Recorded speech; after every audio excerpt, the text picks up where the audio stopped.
Best practices to handle allergens in your food business. My name is Felicia Liu and I help business to implement food safety and allergen procedures. Do you know allergen is one of the top reasons for recall?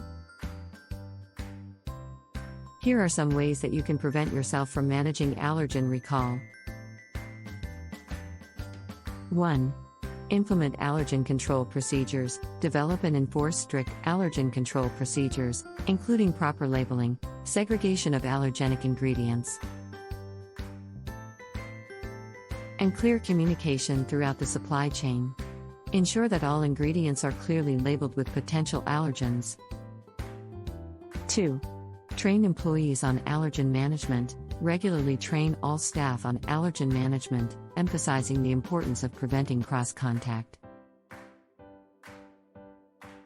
Ensure that employees understand allergen risks and know how to follow protocols to keep customers safe.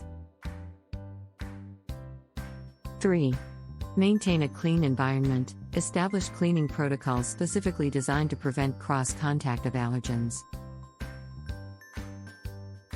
Use dedicated equipment and tools for allergen-free products and regularly verify cleaning effectiveness through swab tests. Need help managing allergens in your food business? Book a strategy call with SFPM Consulting or call us at 1-236-513-2488. We'll help you get them right.